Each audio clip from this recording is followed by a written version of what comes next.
ರಘುಪತಿ ಒಂದು, ಮುದ್ದು ಜಾನಕಿ ಒಂದು, ಲೀಲೆ ದಿಗ್ವಿಜಯ ರಾಮಮೂರ್ತಿ ಒಂದು, ಸಾಲಿಗ್ರಾಮ ಹಯಗ್ರೀವ ಮೊದಲಾದವು ನಾಲ್ಕು, ಚೆಲುವ ಸುದರ್ಶನ ಮೂರು, ಚಕ್ರಾಂಕಿತಗಳೈದು, ಮಧ್ವರಾಯರ ದೇವತಾರ್ಚನೆಯ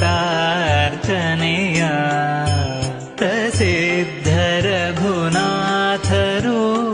ಪೂಜಿಸುವ ಸೊಬಗು. ಅಭಿಷೇಕ ಶಂಖ ಒಂದು, ಅಕ್ಷಯ ಪಾತ್ರೆಯು ಒಂದು, ಶುಭ ನಿಧಿಯ ಬಲಮುರಿ ಶಂಖ ಒಂದು,